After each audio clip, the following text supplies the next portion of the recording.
አሁን አንዳንድ ጴንጤዎች ወጥተው አሁን ሙስሊሙ ወጥቶ ኢየሱስ እንዲህ ነው እያለ መስበኩን ከተቃወመች ህይወት ልክ እንደዚሁ ጴንጤዎች አንዳንድ ጴንጤዎች ወጥተው አልመሲህ ኢሳ እንዲህ የሚሉትን ያኔ ነው መያዝ ነው ወይ ብሎ ከዛ ውጪ ምን አከራከራችሁ? ከዛ የተረፈ ባህሪው ላይ መወያየት ካስፈለገ የኛ መሲህ ወደ አምላካችን አድርጓል የእናንተስ ብላችሁ ጠይቋቸው ክርስቲያኖችን ከፈለጋችሁ።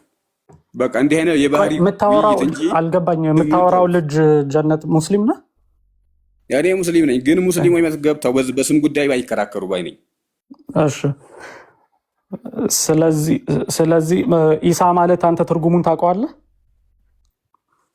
ኢሳ የሚለውን ስም እኔ እስካሁን በዲክሽነሪ ምናምን አላየሁም። ቅድም የነበረው የሚያግባባን ቃል አለ አልሬዲ ገብቶሃል። አሁን ይሄ መሲሁ የሚለው ቢያንስ የጋራ ነው። አሁን የፎይ የሚለው ልጅ ቅድም የሱ ቢሉ ጥሩ ነበረ ብሎ ነበረ። መሲህ ማለት ምን ማለት ነው? ጀነት መሲህ የሚለውን እንግዲህ ዲክሽነሪ ላይ ነው የምታየው እንጂ ቁርአንም ላይ መጽሐፍ ቅዱስ ላይ በግልጽ አይደለም የተቀመጠው። ከዲክሽነሪ ስታይ የተቀባ ሊሆን ይችላል። ያው እኮ የተቀባ ማለት ለምንድን ነው የተቀባው? እሱ ደግሞ እንዳውም በጣም ምርጥ በሁለቱም ሳያይዘው በጣም ምርጥ ነገር ነው የምታገኘው። ምን መሰለህ ሐዋርያ ሥራ ላይ አይተው ከሆነ እግዚአብሔር የናዝሬቱ ኢየሱስን በመንፈስ ቅዱስና በኃይል ቀባው። ቁርአንም ላይ ወአየዝናሁ ቢሩሂል ቅዱስ ይላል፣ በመንፈስ ቅዱስ አበረታ ነው ይላል። ስለዚህ አንድ አበርቺ ወይም ቀቢ አለ፣ የሚቀባ ቅባት አለ። መበርታትና መቀባት በጣም የተለያዩ ነገሮች ናቸው። ገብቶኛል? አዎ፣ ቃላቶቹ እኩል አይደሉም። አዎ፣ አናመሳስላ ታዲያ የማይገናኝ ነገር አዎ። ነገር ግን ምን መሰለህ አይ ቀባው ስልህ አሁን ይሄ መሲሁ ሆኗል፣ ተቀብቷል፣ ተሹሟል። ልክ ብሉይ ኪዳን አይተህ ከሆነ ነቢያቶች እነ ዳዊትም ይቀባሉ፣ በዘይት ሊሆን ይችላል። አሁን እንዳሁን ችግር የለም። ለማንኛውም ግን ዋናው ነገር ምን መሰለህ ጀነት፣ የስሙ ዋናው ስሙ ታይትሉ ማዕረጉ ሳይሆን ዋናው ስሙ ትርጉሙን ማወቅ መቻል አለብህ። ትርጉሙን ማታቅ ከሆነ የስሙን ዋና ስሙን ትርጉም ማታቅ ከሆነ የታሪኩ ባለቤት አይደለህም ማለት ነው። አሁን ለምሳሌ አንተ ጀነት ብለህ ስምህን አስቀምጠሃል። የታሪኩ ባለቤት አንተ ስለሆንክ ለምን ያንን ስም እንዳስቀመጥ ታውቃለህ። እኔን ብትጠይቀኝ አይ እኔ አላቅም ምን ማለት እንደሆነ ብዬ ነው የማልፈው። ብዙ ጊዜ እስልምና ላይ ይሄ የተኮረጁ ሀሳቦች ስለሆኑ የስሞቹ ትርጉም አይታወቁም።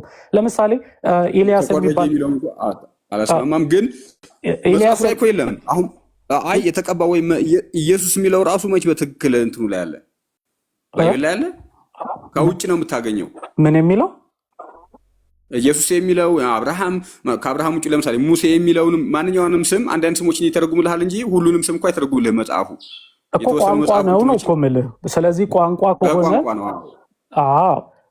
ትርጉሙ ይታወቃል። ትርጉሙን ደግሞ ማታውቁ ከሆነ አያናቅም የምትል ከሆነ አሁን ለምሳሌ ኤልያስ የሚባል ነብይ አለ አይደል በእናንተ? አዎ። ምን ማለት ነው ኤልያስ ማለት? ምናልባት ተፍሲር ላይ ማየት ይችላል። ሞባይል አንድ ብቻ ናት ያለችኝ፣ ግን ኤል ከሚለው ኤልን አያይዘህ ኤልያሁ ከሚለው ስም የመጣ ነው። የያህዌን ስም የያዘ ስም እንደሆነ ታውቃለህ? ያህዌ አምላኬ ነው ማለት እንደሆነ ታውቃለህ? እስማማለሁ፣ ችግር የለም። ምክንያቱም እኛ በእስማኤል እናምናለን። አይ ኤል ነው እሱ። እስማኤል እና ያህዌ የተለያየ ነው። ኤል እኮ ከያህዌ ውጪ ያህዌ መጣሪያ ስሙ ነው። ኤል ግን ኤል ተብሎ የተጠሩ ሌሎችም ስላሉ ማለት ነው። ስለዚህ አንተ አሁን ያህዌ የአላህ ስም ነው ብለህ ታምናለህ? በግልጽ የተነገረ ነገር ስለሌለ ኤል የሚለውን ግን ሙፈሲር አይተህ ከሆነ በደንብ ነው የሚያስቀምጠው። ኖ ኤልን አይደለም ያህዌን ብቻ ንገረኝ። ያህዌ የሚለውን እንግዲህ በግልጽ የተቀራረበ ነገር አለ፣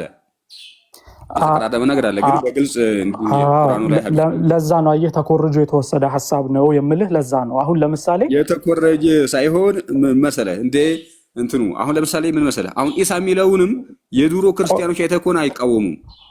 የድሮ ክርስቲያኖች አይቃወሙም? ምን ማለትህ ነው? ማለት የቁርአን ላይ የነበረውን ህዝብ ስታይ ቁርአን ላይ የነበሩ በነቢዩ ጊዜ የነበሩ ክርስቲያኖች ኢሳ ብለው ነው እንዲያውም ስለ ኢሳ ነው የሚከራከሩት። ለምን ነቢዩ ያንን ቁርአን ላይ የነሱ የለመዱትን ስም ነው። ከቁርአን ውጪ ያሉ ክርስቲያኖች ኢሳ ብለው ይጠራሉ። በዛን ጊዜስ ቢሆን ኢሳ ብሎ የሚጠራ ክርስቲያን አለ? ምናልባት እንትን የሚለውን ሰምተህ ታውቃለህ? ምናልባት ይሄ ደሃራይና ቀሪያማይ በፊት አንዴ ጀነት አየህ፣ ቶሎ ወደ ሌላ ቦታ እንዴት እንደምትወስድ አንድ ጊዜ ሌትስ ሎክ እናድርገው አንድ ቦታ ላይ። አሁን የተናገርከው ነገር ምንድን ነው? የተኮረጀ አይደለም ላልከኝ፣ የተኮረጀ እንደሆነ ልንገርህ። የተኮረጀ የሆነበት ምክንያት የአንድን ሰውን ስም እኔ ወስጄ ለምሳሌ ከአንድ ቦታ ላይ ገልብጬ አመጣና የስሙን ትርጉም ሳልረዳ፣ ለምሳሌ አንተ ማን ነው አብዱል ለው ስምህ ልበል። አብዱል ቢሆን እኔ አብዱል ምን ማለት እንደሆነ አላውቅም እንበል። ከዛ ግን አብዱል የሚባለውን ስም አመጣና መጽሐፌ ውስጥ አስቀምጬ አብዱል የሚባለው ሰውዬ እኮ እዚህ ገብቶ እዛ ወጥቶ እንዲህ አድርጎ ብዬ ስጽፍ ውልና አንድ ሰው ግን መጥቶ ቀላል ጥያቄ ለመሆኑ አብዱል ማለት ምን ማለት ነው ሲለኝ አይን ፍጥጥ ጥርስ ግጥጥ ነው የዛን ጊዜ። ለምን አላውቀውማ፣ ዝም ብዬ ነው ኮርጄ ያመጣሁት። ከዛ ግን የስሙን ትርጉም ግን ስረዳ፣ ስሙን አብዱል ማለት ምን ማለት እንደሆነ ስረዳ እኔ ላቀርብ ካፈለኩት ታሪክ ጋር ተመሳሳይ ሆኖ አላገኘውም። አሁን ኤልያስም ለምሳሌ እንደዛ ነው። ኤልያስ ተኮርጆ አብዱል የሚለውን ሰው ያመጣው አሁን እኔም ነው እየነገርኩ ያለሁት መሰለህ። መልእክተኛው ይሄ ጥያቄ አልቀረበላቸውም። ኢሳ አይደለም የኛ የሱዕ ነው የሚል አልቀረበላቸውም። ያኔ ቁርአን በነበረበት ሰዓት ላይ ወይም በወረደበት ሰዓት ላይ ያሉ ክርስቲያኖችም ኢሳ እያሉ ነው የሚከራከሩት። ኢሳ ያላህ ልጅ ነው አሉ፣ እንደዚህ አሉ በሚል ነው እኮ። ከእስልምና ውጪ እስልምናማ በራሱ እኮ ቀብቶ ያመጣልሃል እኮ። ከእስልምና ውጪ ግን ኢሳ አንተ ክርክረ ምን የዛን ጊዜ አይሉም ነው ኢሳ አይሉም ነው አይሉም ከሚሉ ከሆነ ማስረጃ አምጣና የጥንታዊ ማኑስክሪፕቶች ላይ ይኸው፣ ወይንም የጥንታዊ ማስረጃ ላይ የጥንታዊ ታሪክ ላይ እዛ አካባቢ የነበሩ ክርስቲያኖች ኢሳ ነበር የሚሉት የሚለውን ማስረጃ አውጥታ አሳየኝ። በቃ እኔ ምንም አልከራከረም እኮ። እኔ አሁን ሐሳብ ልሰጥ የገባሁት በዚህ ጉዳይ አትከራከሩ፣ በስም ጉዳይ ባህሪው ላይ ኑና የኛ መሲህ በሚለው በጋራ ለምን መሰለህ? በጣም ኢምፖርታንት ነው። ለምንድን ነው ትርጉሙን የማታውቅ ከሆነ አየህ፣ ቶሎ ወደ መሸሽ ነው የሚካሄደው ሁል ጊዜ በእስልምና። ትርጉሙን የማታውቅ ከሆነ የታሪኩ ባለቤት አይደለህም። ታሪኩንም አታውቅም። እንዲሁ የፈጠራ ታሪክ ነው አውጥተህ የምትነግረኝ። ከዛ በኋላ ግን ትርጉሙ ላይ ብዙ እንትን አዝሏል። ምንድነው? ብዙ ትርጉም አዝሏል። ስሙ ላይ ብዙ ትርጉም አዝሏል። ስለዚህ ትርጉሙን አለማወቅ በጣም ስሙ ላይ ችግር አለ። ይቅርታና ይሄ የሱዕ የሚለው ግን በፊትም የነበረ ስም ነው። ለምሳሌ ለነ ሙሴ ምትክ ለነብዩ ይኑራ። ታዲያ ግን እናንተ እኮ ስሙን አናቅም፣ የኢሳት ስም ትርጉሙን አናቅም እኮ ነው የምትሉት እኮ። እኮ የተለየ ትርጉም ለመስጠት ነው አሁን እናንተም የምትፈልጉት። ከመጽሐፉ ውጪ የሆነ የትርጉም ዲክሽነሪ ላይ አመጣችሁና ይሄ አዳኝ ነው። ስለዚህ ይሄ ደግሞ የድሮ መጠሪያ ነው። የሱዕ የሚለው ስም ለነቢያቶች የሚውል ነበረ። ይሁን ችግር የለውም። የተለየ ነገር አያመጣም ሳይሆን እናንተ ፈጽሞ የትርጉሙን አለማወቃችሁ የሚያሳየው ምንድን ነው? የታሪኩ ባለቤቶች አይደላችሁም። ተኮርጆ የመጣ ሀሳብ ነው። እኛ እኮ ተኮርጆ አይደለም። ከዚህ በላይ እንዴት ይኮረጅ?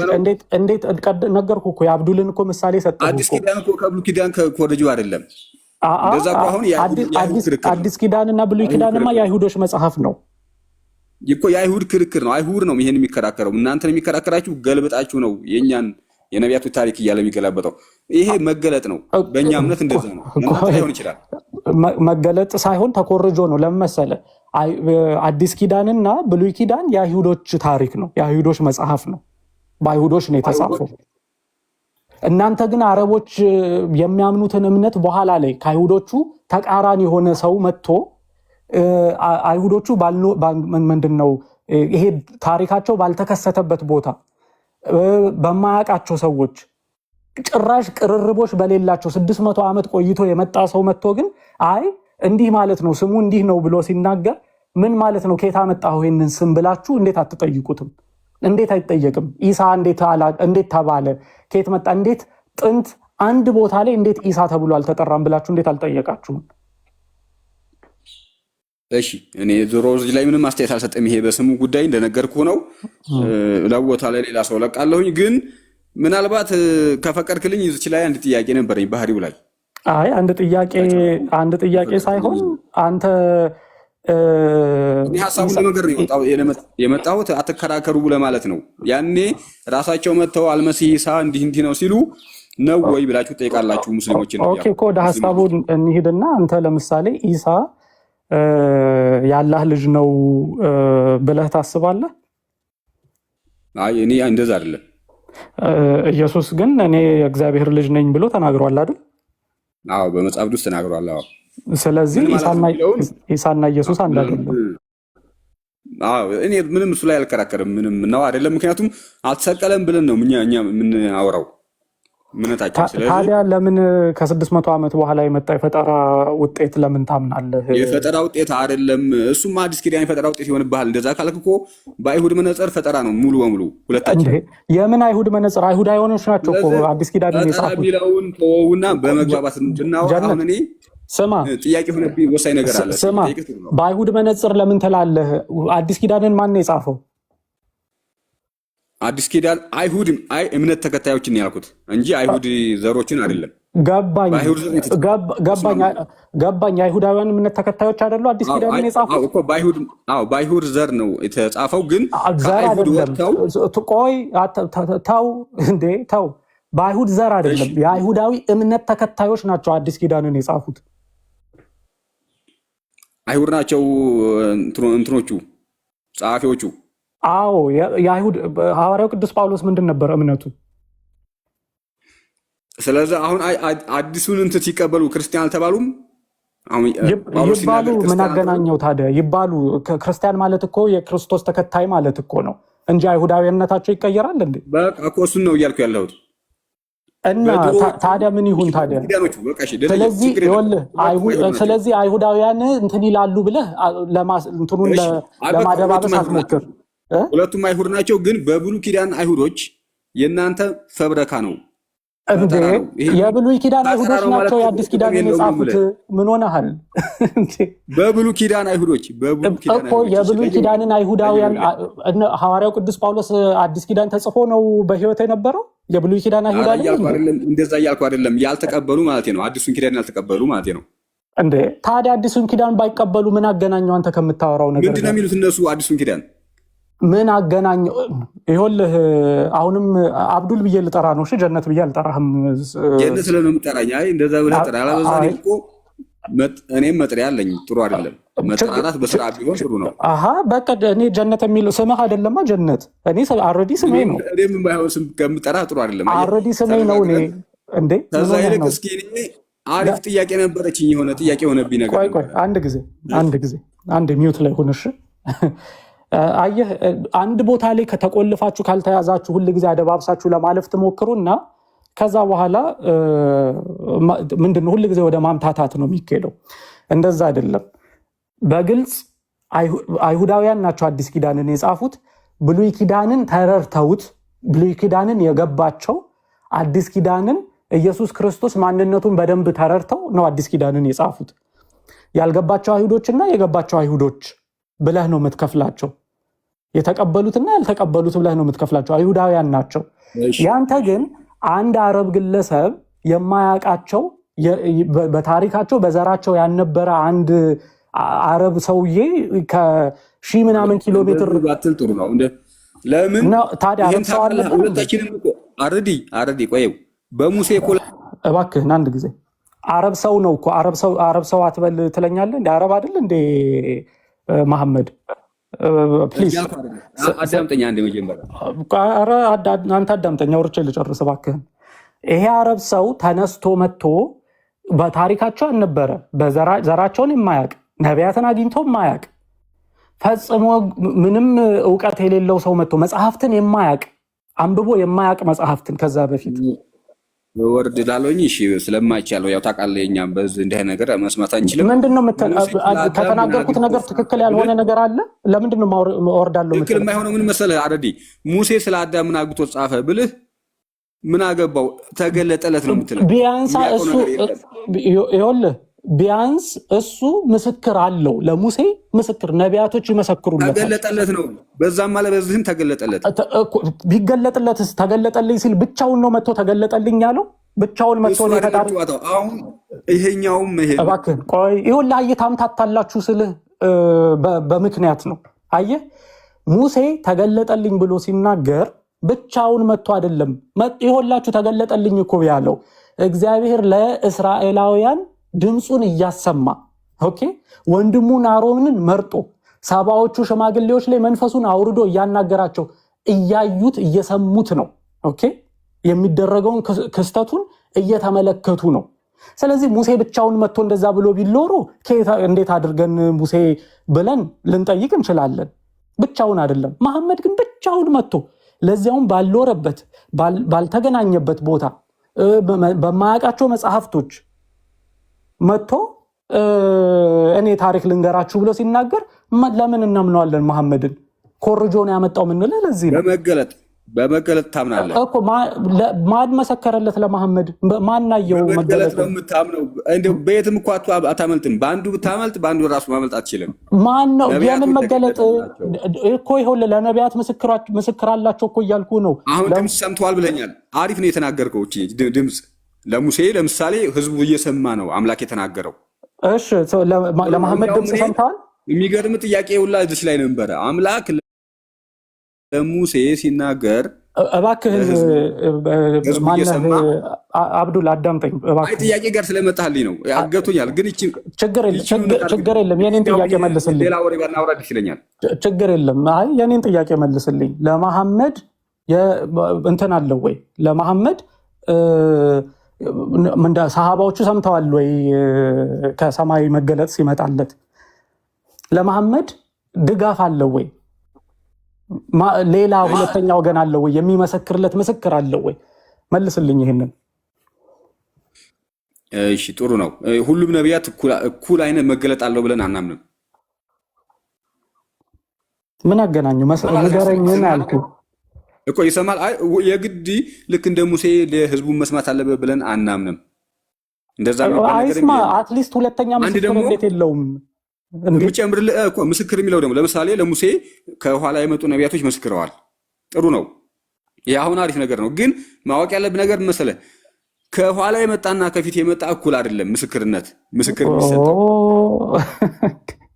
ምን ሆነ ነው የሚሰጠው? ከፊት የመጣና ከኋላ እኩል ነው። ምን አገናኘው? ይኸውልህ ለምሳሌ ቆይ ይኸውልህ የፈለገ ነገር ቢሆን ታሪኩን ተከትለው ማህበረሰቡ እኮ ታሪኩን ተከትለው የኖሩበትን ታሪኩን ሲያስተላልፉ የነበሩበትን እየመሰከሩ ለትውልድ ያስተላልፋሉ እየመሰከሩ። ስለዚህ ነቢያት መጥተው ለእስራኤላውያኖች ሙሴ እኮ እንደዚህ ያደረገ ብለው ሲናገሩ ለነሱ ምስክር ሳይኖራቸው ቀርቶ ሳይሆን ለኖሩበት ማህበረሰብ ለሚያውቁት ታሪክ ነው ያንን ነገር የሚነግሯቸው። አዲስን ነገር አይደለም መጥተው የሚነግሯቸው።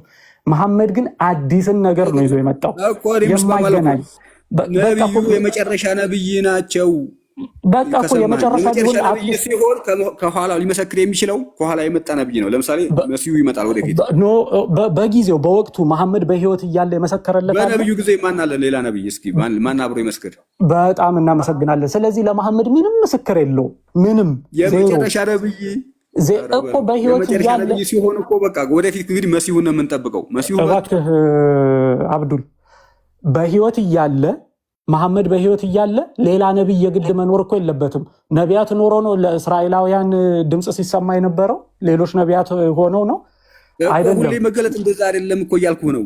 በቃ እኮ አንዱንም ሁሌ መገለጥ እንደዛ ከሆነ አንድ ምስክር እሺ፣ ከመሐመድ በፊት ተናግረውለታል ይለኛል።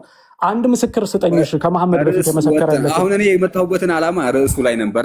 ተናገር እባክህን አታምታታ እባክህን። ስለዚህ አታምታታና ከመሐመድ በፊት ምስክር የሰጡትን ንገረኝ። እሺ ለመሐመድ ዜሮ ምስክር ነው፣ ዜሮ በህይወት እያለ ከሱም በኋላ ዜሮ ምስክር ብለህኛል። ከእርሱ በፊት ምስክር አለ ብለሃል። ምስክሩን ንገረኝ፣ ማስረጃውን ንገረኝ። እሺ ወደ አንተ ወደምፈልገው ብቻማ ለድም አመሰግናለሁኝ፣ እወጣልሃለሁኝ። ግን በቃ ታውቀዋለህ፣ ስለምታውቀው ነው። ለምን ጥያቄ ነበረኝ። በጣም ጥሩ። አየህ ስለምታውቀው ነው አምላክ የተናገረው እንዳንተ አይነት ነብይ አስነሳለሁ ያለውን። ይኸውልህ ማንን አስነሳ? ኢየሱስን። ማን? ከኔ በቀር አምላክ የለም ያለው አምላክ። ይኸውልህ አብዱል ምንድን ነው? ይኸውልህ አብዱል አየህ ስትያዙ ሁል ጊዜ መመለስ የማትፈልጉት ማምታታት የምትፈልጉት ለምንድን ነው? በስርዓት ካወራህ እናወራለን፣ ችግር የለም። ይኸው ስጠይቅህ አልመልስም በሉ ቻው እኮ አልከኝ እኮ። ለመሐመድ ምስክር አንድ ምስክር አምጣ አልኩህ። እሱን እኮ ተናገርኩኝ እኮ። የመጨረሻ ነብይ ሲሆን ከኋላው የመሰከረለትን ንገረኝ። ከኋላው ማለት ከመሐመድ በፊት የመሰከረለትን ንገረኝ።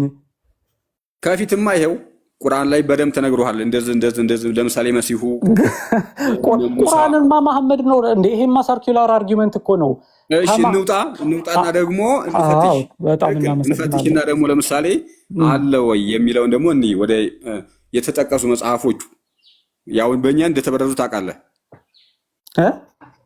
ተበርዟል ብለን ምናምነው ለመሐመድ ምስክር ስታጣ ተበርዟል ትላለህ መጽሐፍ። አየህ እንዴት እንደምታምታቱ። እኛ ፊቱን ምናምነው እናንተ እኮ ናችሁ በግልጽ አንድ ነገር ልንገርህ። እሺ አንድ ነገር እባክህን አይልም ቁርአንህ፣ አይልም መጽሐፉ ተበርዟል አይልም ቁርአንህ። አየህ አንተ ነህ መተህ መሐመድን ስታጣው ተበርዟል የምትለው አይልም። ልናገር ካልተናገርኩ እኮ አልመለስኩም። ይኸውልህ አንድ ነገር ልንገርህ ስለ መሲሁ። አሁን ለምሳሌ የሚጠበቅ መሲህ ነበረ ታውቃለህ። ራስህ ዮሐንስ ወንጌል 1 ላይ መሲሁ ነህን ነብዩ ነህን የተባለል። አሁን እሱ ላይ አንድ ነገር ልንገርህ። አሁን መሲሁ ነህን የሚለውን መሲሁ በፊት ይጠበቅ እንደነበረ መረጃ እንደሆናችሁ ብሉይ ኪዳን የያዛችሁ ችግር እያለበት እያወቃችሁ ችግር መኖሩን ግጭት እያለ ብዙ ስህተት ያለበት መጽሐፍ መሆኑን እያወቃችሁ ለትንቢቱ ስትሉ ይዛችኋል። ማን ያለ ማን ነው ችግር እንዳለበት? አንድ ጊዜ አዳምጥ። የቁጥር ችግር እኮ አንተም ታምናለህ። አላዳምጥህም። ማነህ? እኛ አንይዝም ለነብዩ ትንቢት ስንል ሌላ መጽሐፍ አብዱል እያወቃችሁ ብላየህ የውሸት ነገር ነው የምትናገረው። ማን አለ ችግር እያለበት እያወቃችሁ የበፊቱ መጽሐፍ ይዛችሁታል የምትለው? አንተ እኮ ቁርአንህ የአንተ ቁርአን የበፊቱ መጽሐፍ ምንም ችግር የለበትም ብሎ እኮ ይነግርሃል እኮ። አንተ እኮ ቁርአንህን እኮ ነው እየካድክ ያለኸው። ሙሃይሚን ምንድን ነው? እሺ የበፊቱ መጽሐፍ ችግር የለበትም ብሎ ቁርአን ይነግርሃል። አይ ቁርአን ሙሃይሚንም ነው ሙሰድቅም ነው፣ ያረጋግጣልም ይቆጣጠራል። ምንድነው መቆጣጠር? አይ ይቆጣጠራል አይልም አትዋሽው። ሙሃይሚን ምንድን ነው? እሺ ጠባቂ ማለት ነው። ምንድን ነው የሚጠባበቀው? በቃ የበፊቶቹን መጽሐፍት አረጋጋጭ መሆኑን አረጋጋጭ ማለት ብቻው ነው እኮ አረጋጋጭ መሆኑን የሚጠብቅ ምንድን ነው የሚጠባበቀው? ይሄን እኮ በሐዲስም ላይ ታውቀዋለህ አንተ ራስህ። መልእክተኛው ተናግረዋል። ይሄንን መጽሐፍ ሰዎች ሲናገሩ እውነት ወይም ውሸት አትበሏቸው። ለምን? እውነት የሆነ ነገር ውሸት እንዳትሉ። የሚናገረው ነገር እውነት ከሆነ ወይም ደግሞ ሐሰት የሆነ ነገር መጽሐፉ ላይ የተጠቀሰ ያንን እውነት እንዳንል ነው። ታውቃለህ፣ ተፍሲር ላይ እንደውም በደንብ ተቀምጦልሃል። አይልም እባክህን። አየህ እንዴት አይነት ውሸት እያስገባህ እንደሆነ። ቁርአንህ የሚናገረው ምንድን ነው? በሱራ 289 ላይ ለምሳሌ በእጆቻቸው ላይ ያለውን መጽሐፍ ለማረጋገጥ በእጆቻቸው ላይ ያለውን እጃቸው ላይ የነበረው ምንድን ነው? ተውራና ኢንጂል፣ ዘቡር እና ሌሎችም መጽሐፍቶች እጃቸው ላይ ነበረ። በአይሁዳውያንና በክርስቲያኖች እጅ ላይ ያለውን መጽሐፍ ለማረጋገጥ ነው የመጣው። ለማረጋገጥ ማለት ነው ማለት ነው። ይህን እኮ የማይስማማ እኮ የለም። ይቆጣጠራል የሚለው ማስረጃ የሚለውን እሺ፣ ለምንድን ነው የማያረጋግጠው? ቁርአን በጣም እናመሰግናለን። ይቃወማል። በቃ ይኸው ቆይ ጠብቅ። ወደ አምላካችን አድርጓል መሲሁ። በቃ ይሄ አንዴ በጣም ጥሩ ነጥብ አነሳ። ታዲያ ለምንድን ነው መሰቀሉን የሚቃወመው ላልከው፣ ይሄ የእስልምና ውዥንብር ተብሎ ይታወቃል። በእንግሊዝኛው እናንተ ነው ይሄ ዳይለማ የሚለው የእናንተ ላይ። እባክህን አንድ ጊዜ በቃ ልጨርስ አውርቼ አንዴ። በጣም ጥሩ ፖይንት ስላነሳህልን ማለት ነው። መተህ ቁጭ ነው ያልክልን ቦታዋ ላይ ነጥቧ ላይ ዋናው አስኳሉ ላይ ነው የሚባለው። ዋናው ሀሳብ ይሄ ነው። አንተ መተህ ያልከን ምንድን ነው? ያረጋችሁ ነው። ወጣላችኋለሁ። አመሰግናለሁ። ዳይለማ እናንተ ላይ ነው። የእስልምና ውዥንብር ኢስላሚክ ዲሌማ የሚባለው እንትን ማለት መቀመጥ ይላል ኢየሱስ። ማዳመጥ ካልቻልክ ታችሁን። እሺ ማንም የያዘ ሰው የለም። በመሀል አትግባ። እስልምና ውዥንብር የሚባለው ይሄ ነው። የእስልምና ውዥንብር ምንድን ነው? የበፊቶቹን መጽሐፍት ያረጋግጥና በተመሳሳይ ግን ይቃረናቸዋል። ለምን? ኮርጆ የወሰዳቸው ሐሳቦች ስለሆኑ መሐመድ መጽሐፍቶች ውስጥ ምን እንዳለ አያውቅም። በአንድ በኩል ኮራጁ እንደውም እናንተ እንዴ ተረጋጋ ትለኛለህ እንዴ? ቁርአንህ እኮ ነው መሐመድ የበፊቶቹን መጽሐፍት አያውቅም ብሎ የሚናገረው። እኔ አረጋግጣልም ይቆጣጠራልም። ኦኬ አንዴ እታችሁንና በጣም ቁልፍ የሆነ ሐሳብ ስላነሳህ ማለት ነው። ይሄ ዘንድሮ በተለይ ከአምና ጀምሮ ለሙስሊሞች ከፍተኛ ራስ ምታት የሆነባቸው ጉዳይ ነው። ከፍተኛ ራስ ምታት ምንድን ነው? እስልምና የበፊቶቹን መጽሐፍቶች ያረጋግጣል፣ በተመሳሳይ ጊዜ ደግሞ ይቃረናቸዋል። ይሄ የእስልምና ውዥንብር ነው። ኦኬ መሐመድ የበፊቶቹ መጽሐፍቶች ትክክል ናቸው ብሎ ሌሎች ቦታዎች ላይ ሄዶ ግን የበፊቶቹ መጽሐፍቶች የሚቃረን ነገር ይናገራል። ይሄንን ሲያደርግ ዲሌማ ይባላል። ይሄ እስላሚክ ዲሌማ ተብሎ የእስልምና ውዥንብር ተብሎ የሚታወቀው ይሄ ነው። ለምን? መሐመድ የበፊቶቹ መጽሐፍቶች ውስጥ የተካተተውን ነገር በሙሉ ስለማያውቅ እንዲሁ ብቻ የተመሳሰለ አስመስሎ በወቅቱ ይናገርና የበፊቶቹ መጽሐፍቶች ግን ቼክ ሲደረጉ ከመሐመድ ጋር ተቃራኒ አስተምሮ ነው ያላቸው። ስለዚህ ሙስሊሞች ያላቸው አማራጭ ምንድን ነው? ምንም እንኳን ቁርአናቸው የበፊቶቹን መጽሐፍቶች አረጋጋጭ ነው ቢላቸውም ቁርአናቸውን መካድ ብቻ ነው ያላቸው አማራጭ። ለምን? የበፊቶቹ መጽሐፍቶች አረጋጋጭ ነው ካለ ከእስልምናን ውሸት ያደርግባቸዋል። ለምን? የበፊቶቹን መጽሐፍቶች ሲገልጡ ኢየሱስ ክርስቶስ ተሰቅሏል። ኢየሱስ ክርስቶስ አንድ ጊዜ ሚውት ላይ ሁን። ኢየሱስ ክርስቶስ ተሰቅሏል፣ ኢየሱስ ክርስቶስ ሞቷል ብሎ ስለሚያስተምር የበፊቱ መጽሐፍ እስልምና ያለው ብቸኛ አማራጭ የበፊቱ መጽሐፍት ተበርዟል ማለት ነው። ምንም እንኳን ቁርአናቸውን እየተቃወሙ ቢሆንም የገዛ መጽሐፋቸውን ክደው ነው በነገራቸው ይህንን ነገር የሚናገሩት። ክደው መጽሐፍ እኮ ቁርአን የሚነግርህ እኮ መጽሐፍ ቅዱስ ነው። የቁርአን ኦቶሪቲ የቁርአን ባለስልጣን መጽሐፍ ቅዱስ ነው ብሎ ነው ቁርአን የሚያስተምርህ። ለምን? መሐመድ ሂድና በፊቶቹን ሰዎች ጠይቅ በወረደልህ ነገር የምትጠራጠር ከሆነ ተብሎ ነው የተነገረው።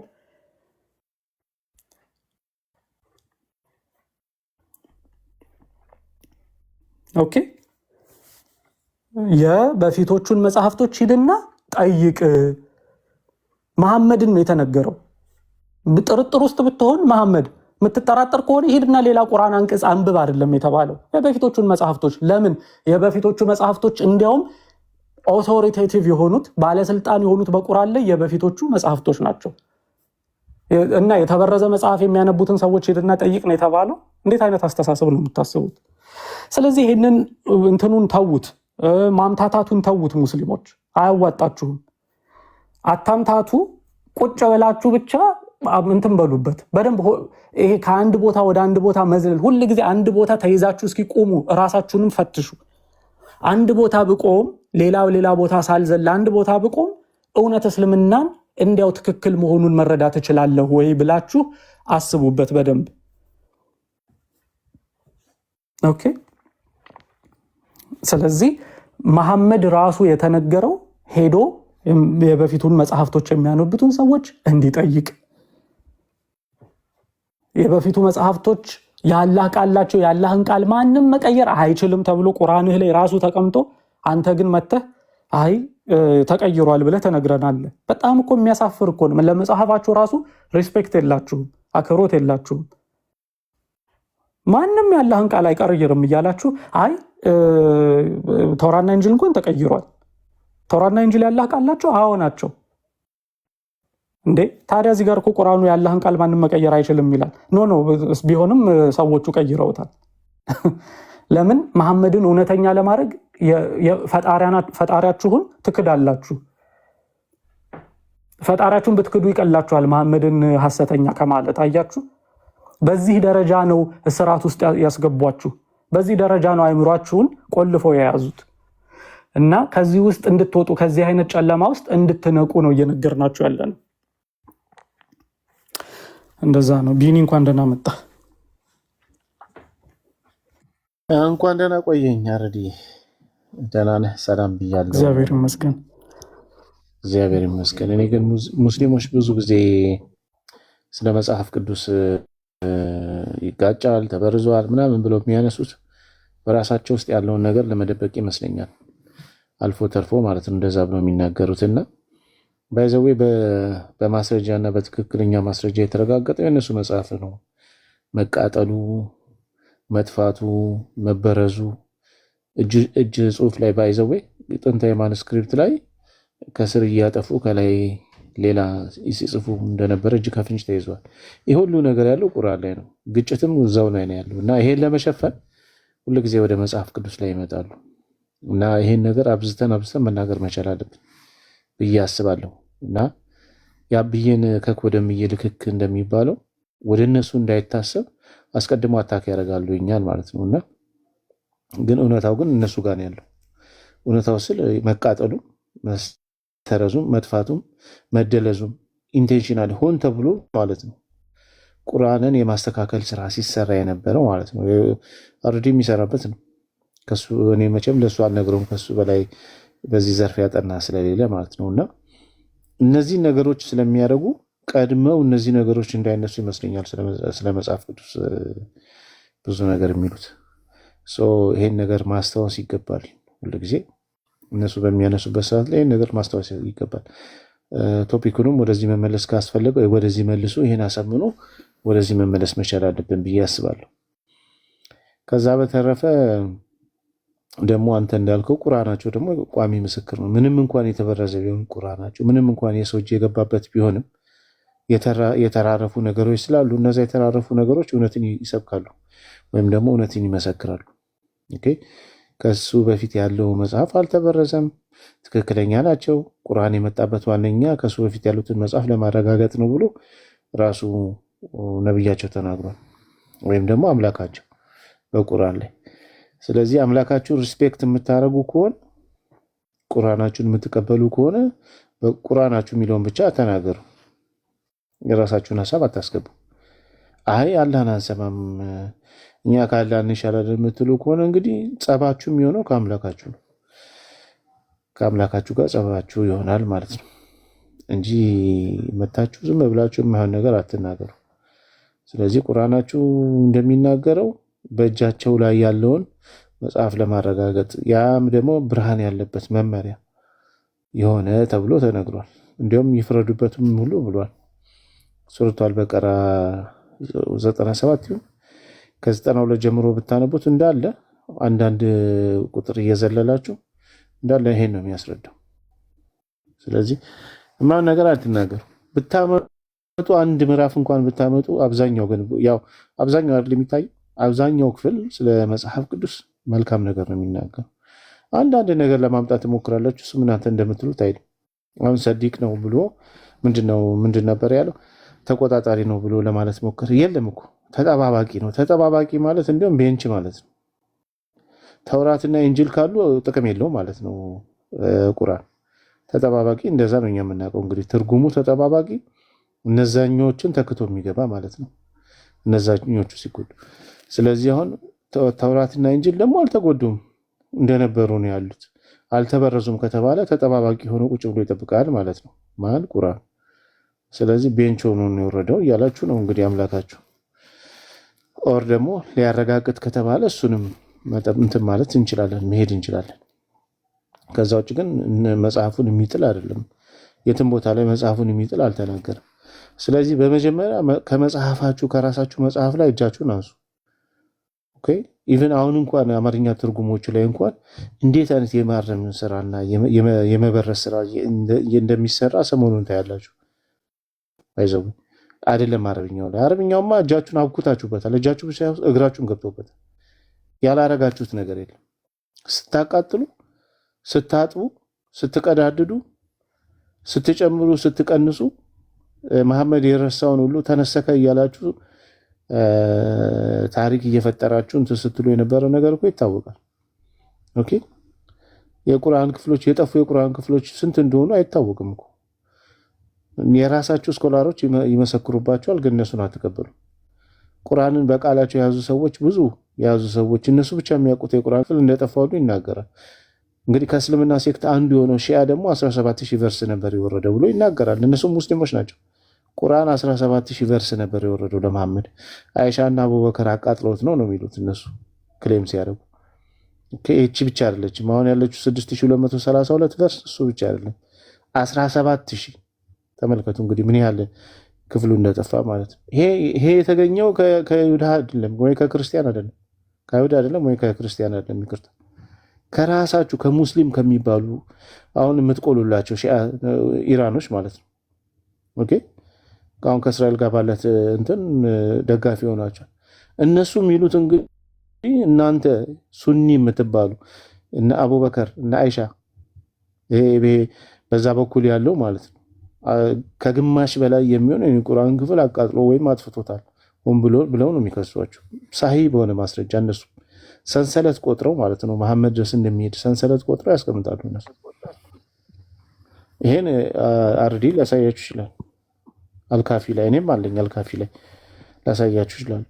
ስለዚህ መጽሐፋችሁን አብኩታችሁ መጣችሁ የሰው መጽሐፍ ላይ ደግሞ ለማውቃት አስሞክሩ። የሰው መጽሐፍ በተለይ ደግሞ ከአምላካችሁ ጋር በሚጋጭ መልኩ ማለት ነው። እንደዛ ይሄን ለማለት ነው። አርዲ የምትለው ነገር ምን ላይ እንደምታወሩ አልገባኝም። እሱ ላይ ሐሳብ ለመስጠት ስላልገባኝ አይ በዚሁ የበፊቶቹን ቁርአን የበፊቶቹን መጽሐፍቶች ያረጋግጣሉ በሚለው መቀጠል እንችላለን። ያም የኢስላሚክ ዲሌማን ማለት ነው የእስልምና ውዥንብር የሚባለውን ሙስሊሞች ያው ከፍተኛ ትግል ላይ ነው ያሉት። ይህንን ነገር የእስልምናን ውዥንብር ለመፍታት ብዙ ትግል ሲያደርጉ እርስ በርሳቸው ሁሉ የእስልምና ዕቅበተ እምነት ላይ በተለይ ውጭ ዓለም ላይ ያሉት ዕቅበተ እምነት ላይ ያሉት ሙስሊሞች እርስ በርሳቸው እየተጣሉበት ያለ ሀሳብ ነው። ይሄ የእስልምና ውዥንብር እንዴት አድርገን ነው መመለስ ያለብን በሚለው ላይ አንዱ የአንዱን መልስ በመጥላት የእውነት እርስ በርሳቸው እስከ መሰዳደብ እርስ በርሳቸው ካፊር እስከ መባባል ሁሉ የደረሱበት ነው። በየዩቲዩቡ ተለጥፏል እንዴት አድርገው እንትን ውስጥ እንዳሉ መቃቃር ውስጥ እንዳሉ ብዙዎቹ በዚህ ሀሳብ የተነሳ።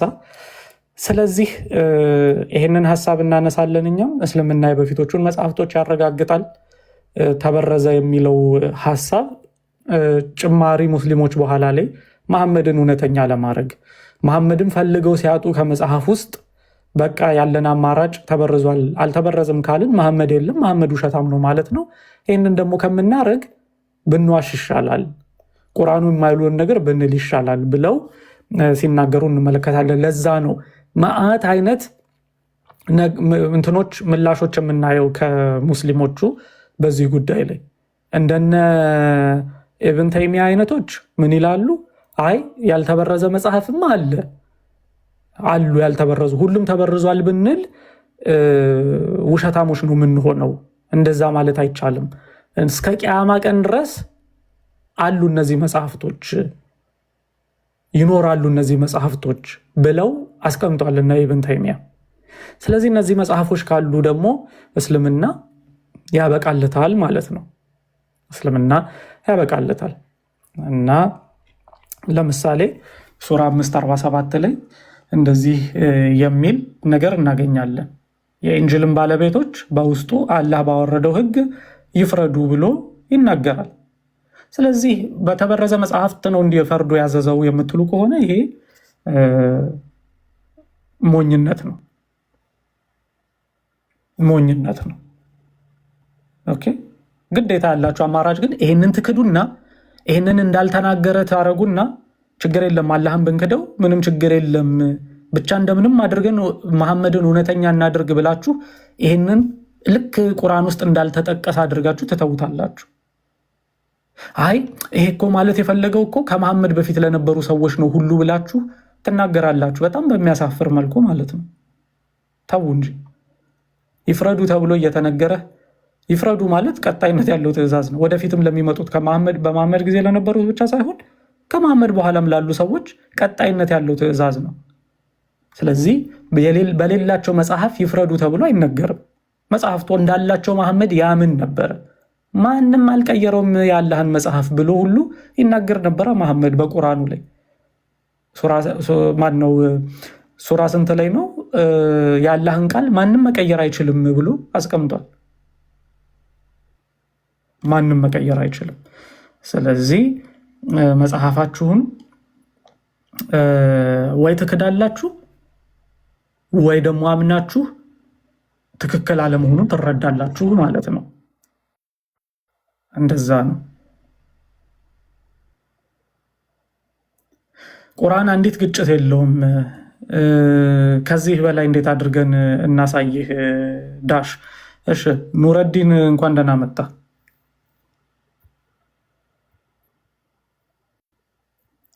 ኑረዲን ኦኬ፣ ታችሁን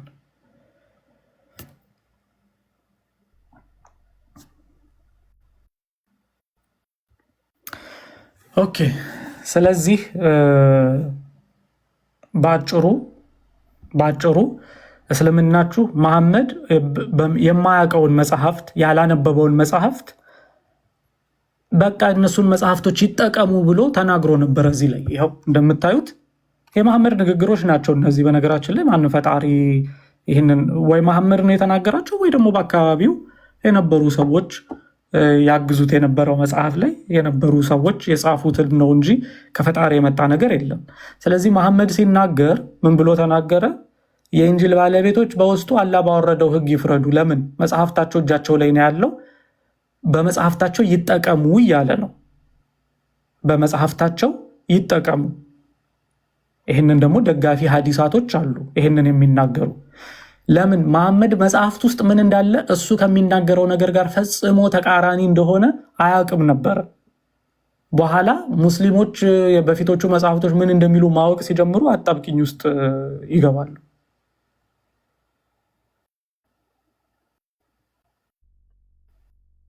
ሊሊ እውነት እኮ ነው።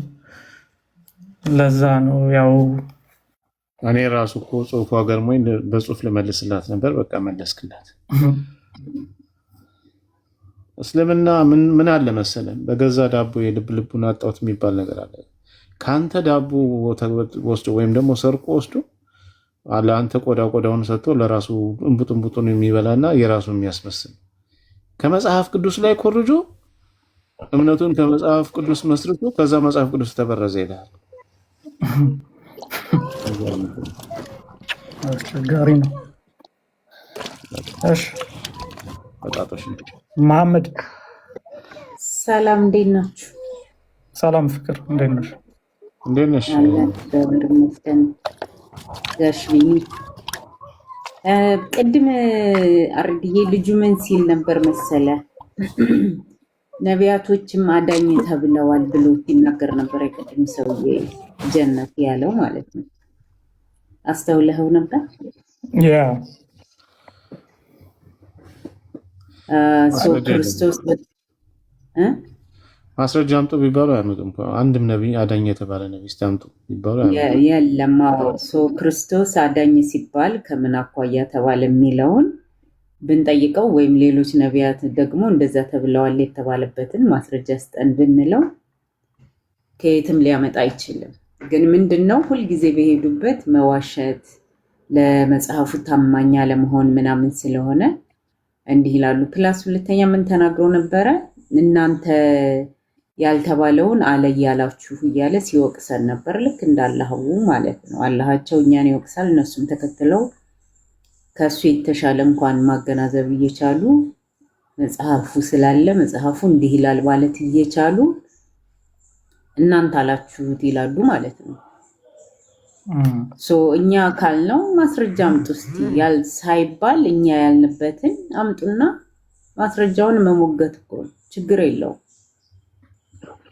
እስኪ መሐመድ ተመለስ።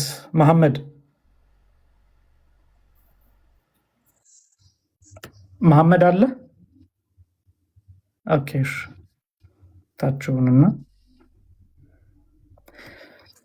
ልጅቷ በተኛችበት በአናቷ ላይ ሪፖርት ሊያደርግባት ነው እንዴ? ተኛች እንዴ? ህይወት አልተኛችም። ዝም ስትል ጊዜ የተኛች መስሎ እስከዚህ ሰዓት አትቆይም። አትተኛለች እሷ። በዚህ ሰዓት አታገኛት።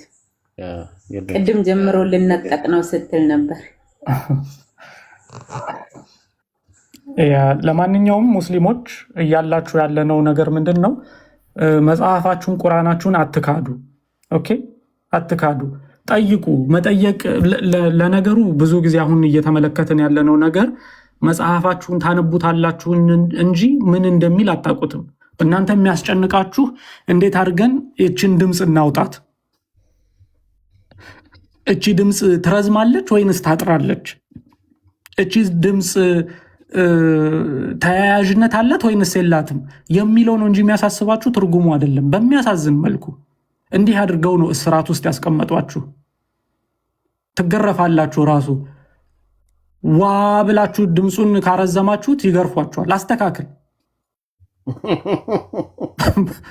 በእውነት በቀደም እንዲሁም ዶክመንተሪ እያየው ነበር። ሱዳን ውስጥ ብታይ በስማም ልጆች እንዴት እንደሚሰቃዩ በብረት ሰንሰለት ምናምንና ይጠፋሉ እያመለጡ ሲያዙ እንዴት እንደሚገረፉ እና ሁሉም መማር አይፈልጉም። 10 ዓመት ተቀምጠው ቁርአንን ማንበብ የማይችሉ ብዙ ልጆች አሉ። 10 ዓመት ተቀምጠው እና ዶክመንተሪውን ሴፍ ላድርገው አላድርገው ቆይ ልክልሃለሁ ካገኙት። የሚያሳዝን ነው ብታየው። እና እንደዚህ ነው በቃ አሁን እነዛ ልጆች የሚሰቃዩት እኮ አረብኛውን ለመቻልና ልክ መሐመድ ይቀረዋል እንደተባለው አይነት አቀራር ለመቅራት ነው እንጂ ትርጉሙን ለማወቅ አይደለም፣ ህይወት እንዲሆንላቸው ማለት ነው። ስለዚህ ሲተቻቹ ነው የሚውሉት። አሁን አቡበከር የሚባለውን አንዱ ወጥቶ እንደዚህ ብሎ ቀረው፣ እንደዚህ ነው የሚባለው፣ እንደዚህ ያደረገው፣ እንደዚህ ምናምን ብሎ በጣም ብዙ እንትን ኤረር ሲያወጣ ነበር አረብኛ ላይ ማለት ነው አነጋገሩ ላይ። አሁን ይሄ እኮ ትክክል አይደለም፣ በእውነት ይሄ እኮ ትክክል አይደለም። በእርግጥ ትክክል መነበቡ ችግር የለበትም፣ ችግር አለበት እያለን አይደለም። ግን ኢንቴንሽን እንትን ምንድነው? ይሄ ላይ ብቻ ሂስ መስጠት፣ እዚህ ላይ ብቻ ማተኮር ጥሩ አይደለም። ይሄ የዘላለም ህይወት የሚያሳጣችሁ ነው። መልእክቱ ምንድነው ነው? ሀሳቡ ምንድነው? እንዴ አነባበብ ንባብ ገደፈክ እንደዚህ ያልክ ምናምን ብላችሁ ሌላ ፖለቲካ ከምትሰሩ ትርጉሙ ምንድነው? አብዛኛው ማህበረሰብ ይገባዋል። ስለ ህይወት ምንድነው እዛ ጋር የተጻፈው የዘላለም ህይወት የሚሰጠው ነገር ነው ወይ የሚለውን አስተምሩት፣ ወይ እንዲገባው አድርጉት።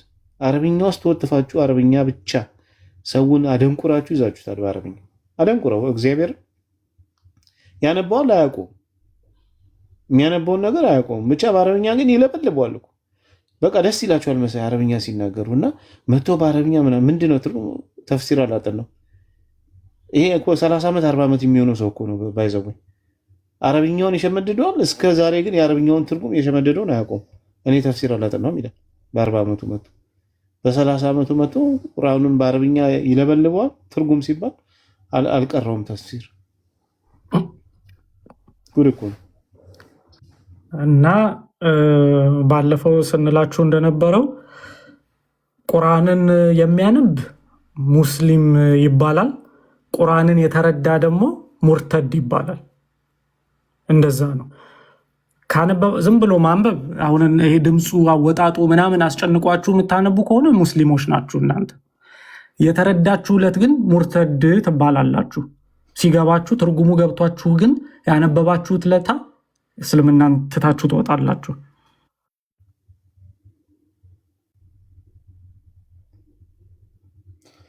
ስለሚገሉ እኮ ነው እንጂ አረዲ ዓለም ሁሉ ሙርተድ በሙርተድ ነበር የሚሆነው። ሰው ስለሚፈራ ስለሚገሉ ነው እንጂ አረብ ሀገር ብትሄድ ምናምን እንደዛ። ስማ ዝም ብለህ አፍን አትቀደድ እሺ። ማወቅና መጠየቅ ያለብህን ነገር ከሚያውቁ ሰዎች ጋር ገብተህ እዛ መጠየቅ ይችላል። ኦኬ ተረጋጋና በግልፍተኛ አትሁን። እንትን ካለ አርድዬ ወደዛ ከመሄድ በፊት የአንተን ሃይማኖት ገብቶ የነካ የለም ብራዘር። ስለ ቁርአንና ስለ እስልምና መጥፎ ነገር አታውራ አባ። ቁርአን ላይ ግን ያለብህን ነገር ከሚያውቁ ቆይ፣ ኧረ ተረጋጋው እንደሜ። ቁርአን ላይ የመቀደድ ምዕራፍ ስላለ እሱን አንብብ። አትቀደድ ብራዘር። የመቀደድ ምዕራፍ እንዳለ ቁርአን ላይ ስለ ቁርአን ወይ መድሃኒ አትከራከርም። ወሲ አረዲ ቶ አውርቶ ይጨርስ እስቲ ቶ ኖ ቢኒቶ ዝም ብሎ ነጥብ የለውም። ምን ታርገኝ እያወራሁ ነው። ቶ ይጨርስ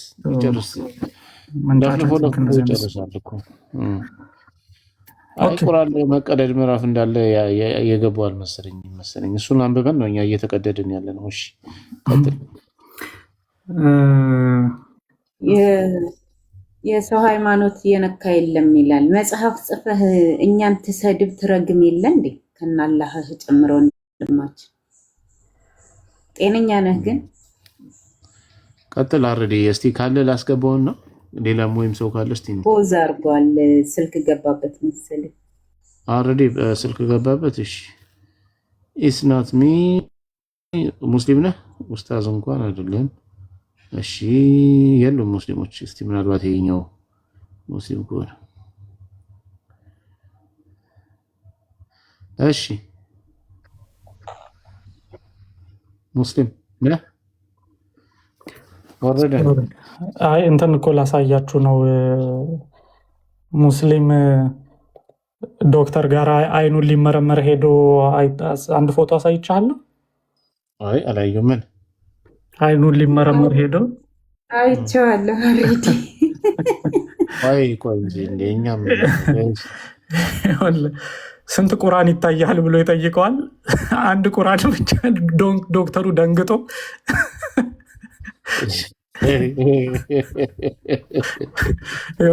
how many Qurans do you see ይለዋል።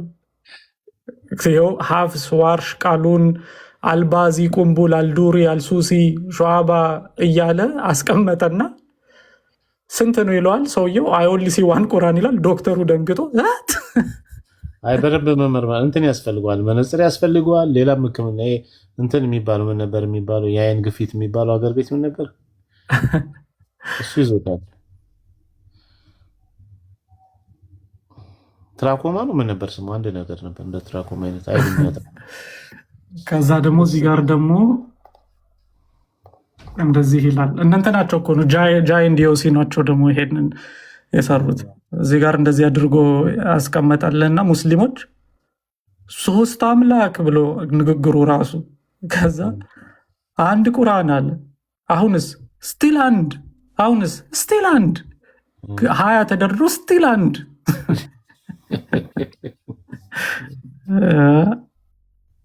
ከዛ ክላውን እየሆነ ክላውን እየሆነ ይመጣል ሰውየው። መጨረሻ ላይ ክላውን ይሆናል። ኤኒዌይ ሙስሊሞች መጽሐፋችሁን አትካዱ፣ ጠይቁ። እንደዚህ አይነት ነገር ስትመለከቱ ቀደም የጀመርኩት ምንድን ነው፣ ዝም ብሎ አረብኛውን ማንበብ ብቻ ሳይሆን ለመረዳት ሞክሩ።